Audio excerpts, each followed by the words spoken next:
Our next matchup here was for the NXT Tag Team Champions. We have Pretty Deadly defending against Edris Enofe and Malik Blade.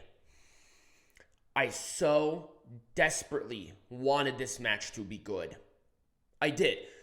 I've seen good matches from Edris and Blade. I've seen good matches from Pretty Deadly.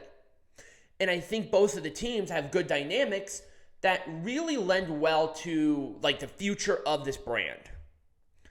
Unfortunately, this is not what we got in this match.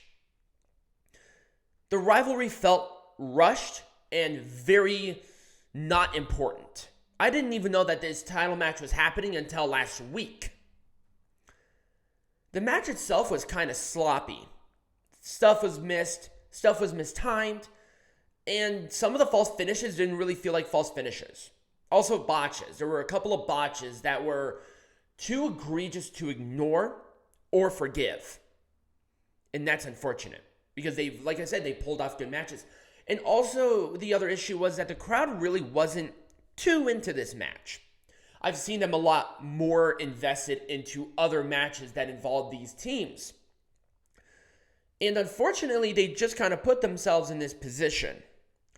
And how would I make this majestic again? I'll be honest, I would switch the tag team title matches. This is the title match that I would have started with because there was at least interest in it. And then at least put the other the women's tag team champion match into it, but later. I'm not sure if it would be like an exact switch for switch, but it would be fairly close, within the context of the show. It was spilt milk for Pretty Deadly to retain. I think that was the right call overall because I think I saw more mistakes from Edris and Blade than I did from Pretty Deadly. That just may come down to general experience, but I don't know. I don't know what was going on with this, and I hate doing this because I like both teams.